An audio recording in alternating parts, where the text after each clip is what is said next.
Columbina. You're heading off, then? Yes, to the ruins you mentioned. And from there— Wait! I know? At least... Take one of our craft shop's crumb cookies up to the moon with you.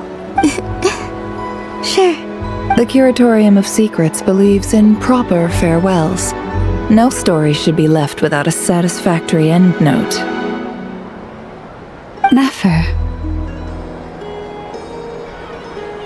Farewells are an important affair for the Ratniki, too. We never know when we might meet again.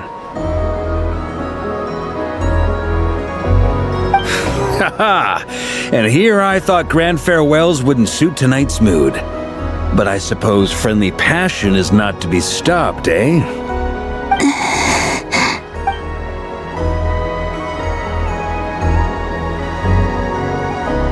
We made a little something for you, Columbina.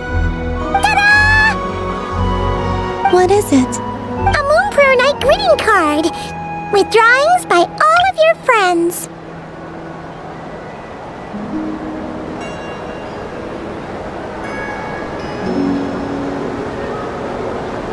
You did mention that you'd like a portrait done, so I took the liberty of creating one for you.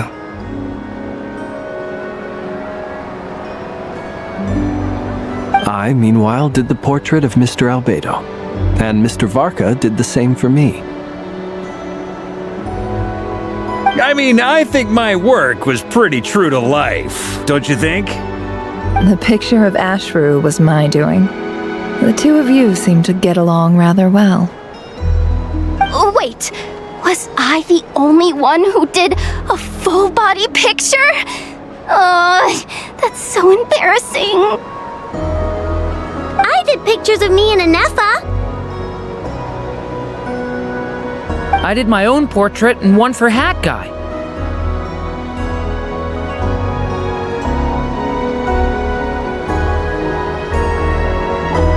Plus, there's the two mages, Arlecchino and Sandrone. So, if you ever miss us, just flip the card open and we'll all be right there with ya. I don't know what to say. Thank you so much, everyone. This whole Moon Prayer Night was more than I could have ever asked for. It is the greatest gift I have ever received. Lama, I figured it out. Figured what out? Remember how the Frost Moon Scions used to use milk as invisible ink to write hidden messages? That was a very long time ago. Oh, are you— Yes. When I miss you all, I shall use moonlight in the same way, to write words that only you can see upon the moon itself. Wow, that sounds lovely. Quite. But how will we see them? Simply open your windows on nights when the moon shines bright, and the moonlight will naturally flow towards the words I have written. That sounds most fitting indeed. Very true to form. I'll try to write them in places that won't disturb your sleep. I, for one, would sleep all the better for having read one of your messages before settling down for the night. Exactly. So don't worry about disturbing anyone's sleep. Just promise you'll write to let us know you're okay. All right. I promise.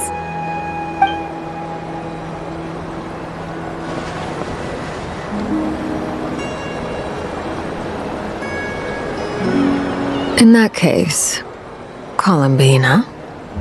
I'm ready. Very well. Let's go.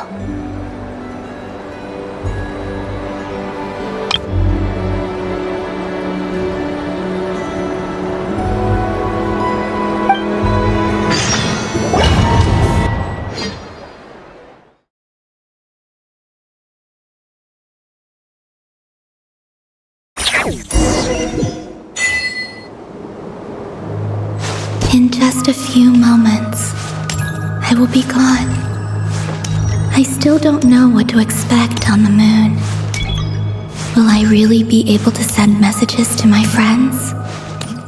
The Kuhenki, the animals of Not Cry. I'll never get to see them again. I wonder where I'll be.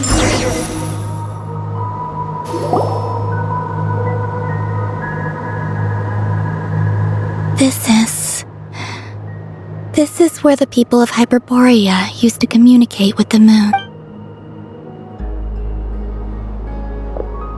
Eternal moon, frost moon, iridescent moon. When the gate to the moons shall open.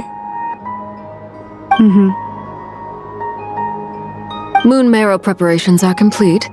Only the final step remains. I'm sure Nasha Town is livelier than ever at this moment. Yeah, it's a shame you couldn't be there for it, but it's now or never. It's fine.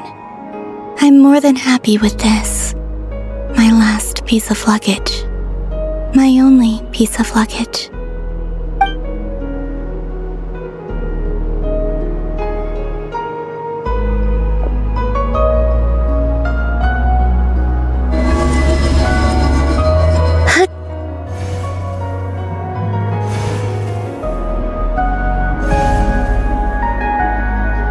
I can already feel the moon calling to me.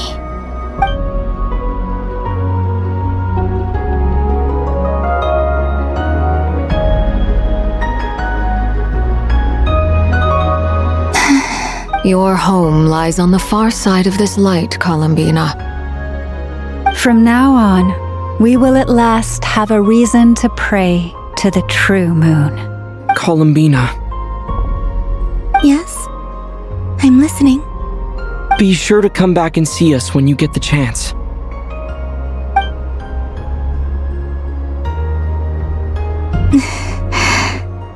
Of course. But if that chance doesn't come, then remember that you have friends on this planet. People who will miss Columbina. Yes, I will. Thank you and remember, come night or day, the moonlight shall always connect us. Well then, farewell, my friends.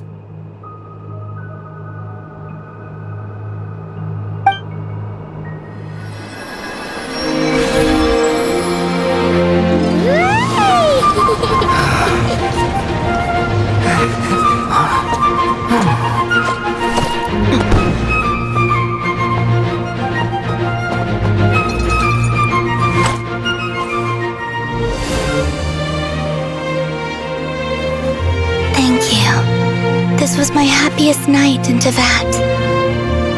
Farewell, Columbina.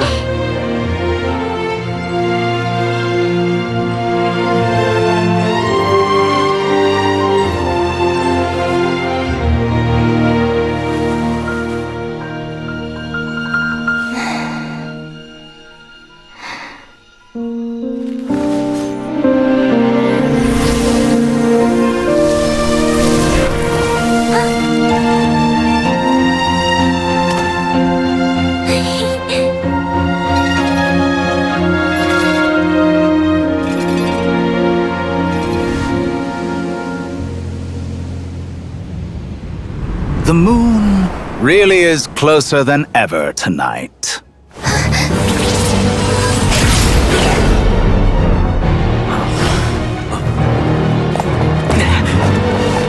Columbina. All 3 moons in one place. Time for one final experiment. Reason, life, death, time and space. They all believed I would fail.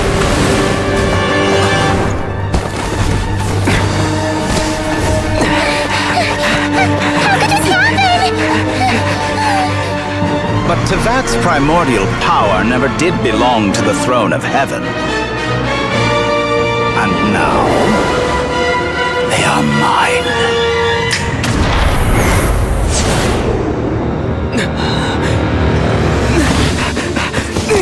Oh.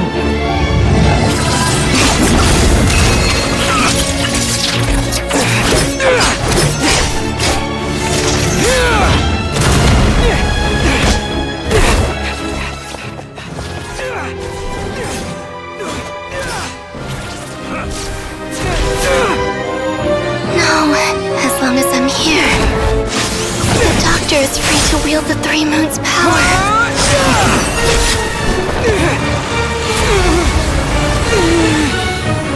It's the only way.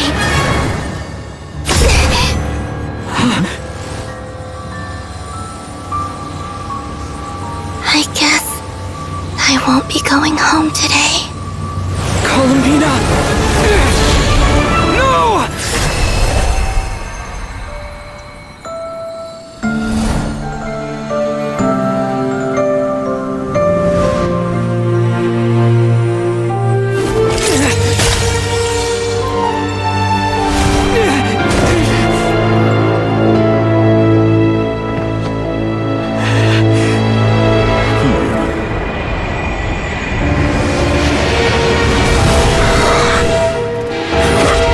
Stubborn world, do not try to control me!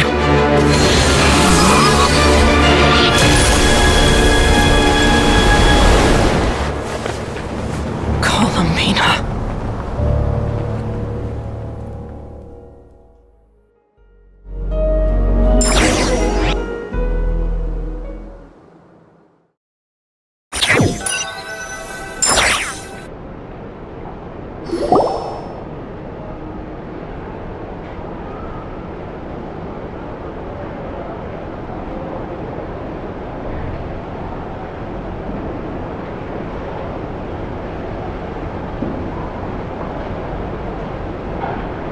Are you all right? Do your wounds still hurt?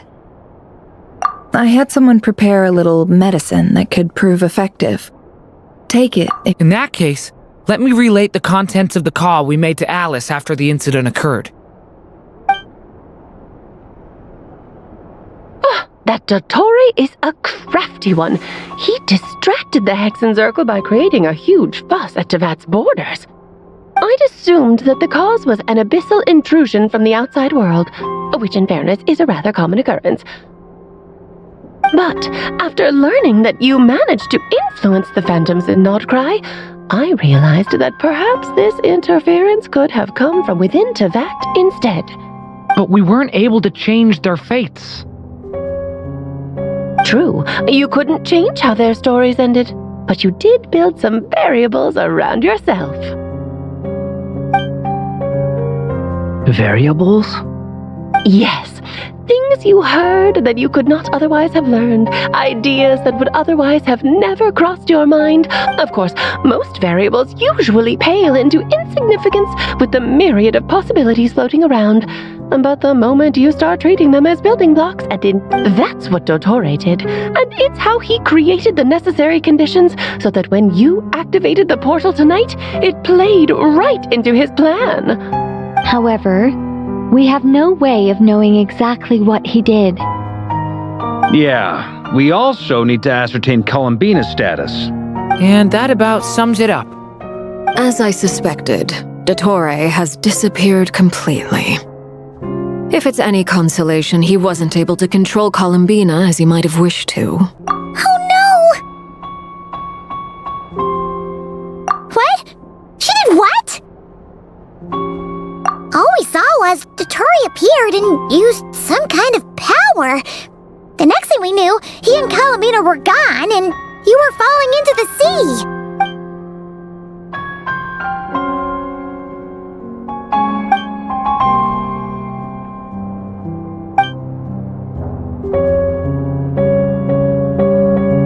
So, Columbina intentionally opened the moon gate and escaped into the same mysterious world as Rerir and Thalindis. Sounds like bad news.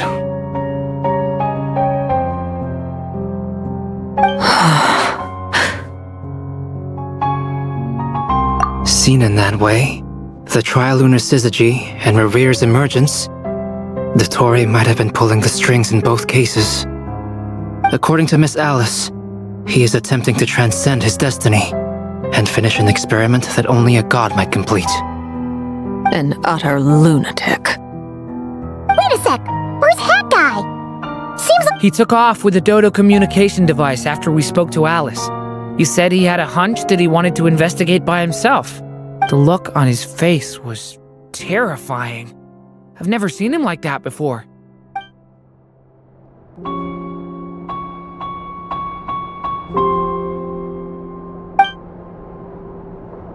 I'm back. That guy! I went to look for the Hyperborean phantoms again. I think I've gotten to the bottom of it. I got them to talk to Nicole on the other end of the communications line. Turns out, the history they describe is different from— Really? But how? Surely Nicole can't have been wrong. Because the phantoms are the ones who are deceived. They speak of a savior who appeared in their history. One who never should have existed. This savior promised to create a new moon within the false sky, and even bring back their moon goddesses. Foolishly, they believed in him, and told him everything he wanted to know about the moons. It's obvious that this was Dottore doing. Now you mention it, the first time we entered the Hyperborean ruins, we heard the phantoms discussing their history, and I remember Nicole commenting— But Dottore shouldn't have been able to get in there in the first place! He didn't. Nicole said that this was an anomalous state triggered by disruptions in the causal connections between phantoms from the same era. The variables that Dottore put in place were substantial enough that they even affected phantoms that he never met. So it's not that their memories were unclear. They'd been tampered with. That's exactly the possibility Dottore was trying to manufacture. He turned these variables into knowledge and engineered the situation so all that knowledge would fall into his hands. Then, he harnessed that knowledge on Moon Prayer Night to truly create a false moon. How is that even possible? To be precise, he exploited a weakness in the way the spell works. The spell senses Kuvaki to detect the moon's location.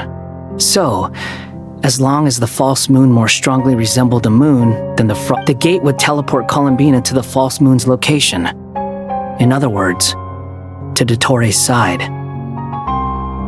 Once he had her under control, the teleportation spell remained active, and he manipulated her power to seize both moon marrows. At that moment, the moon marrows disappeared right before our eyes. It was already too late, even as we were leaving the ruins. By then, Dottore had already amassed the power of all 3 moons. So, where does that leave us? What do we do now?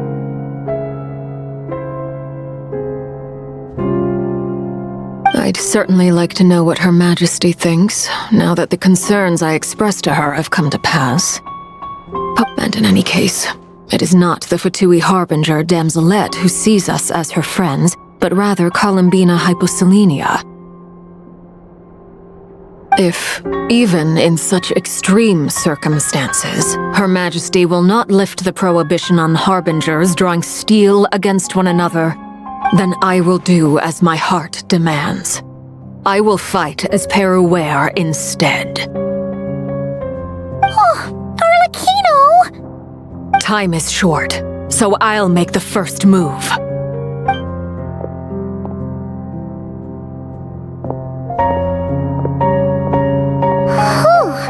Even Arlecchino seems to be losing her cool now.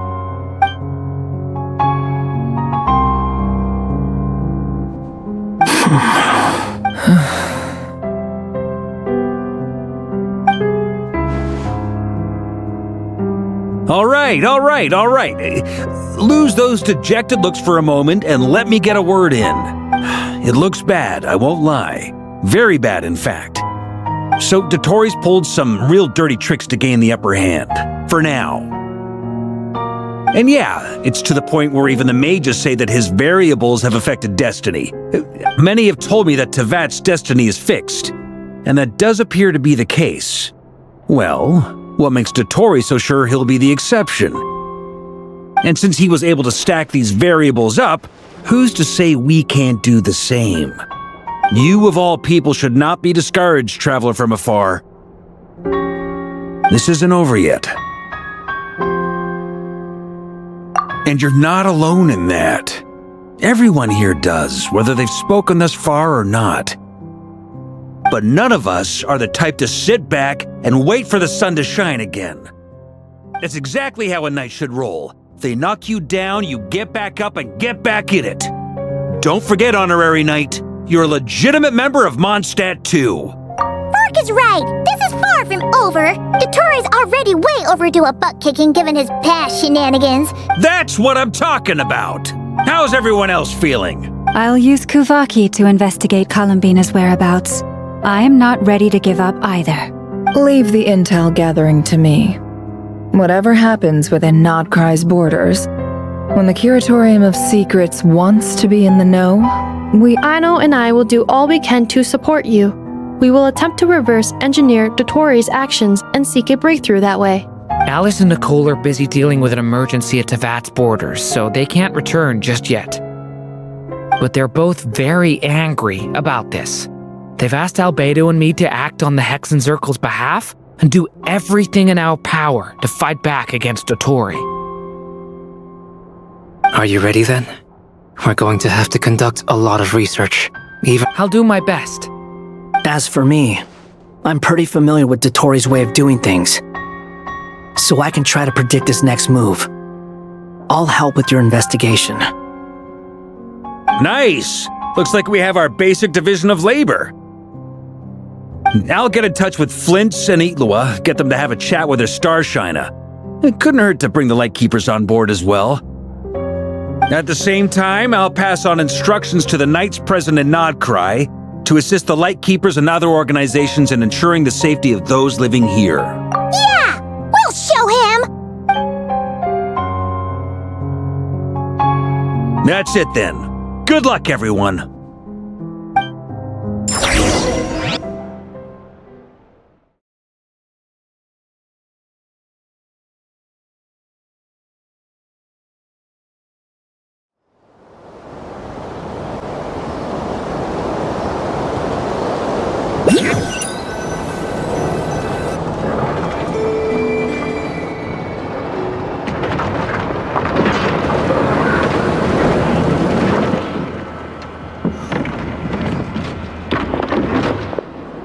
I never thought that Columbina would become my real name.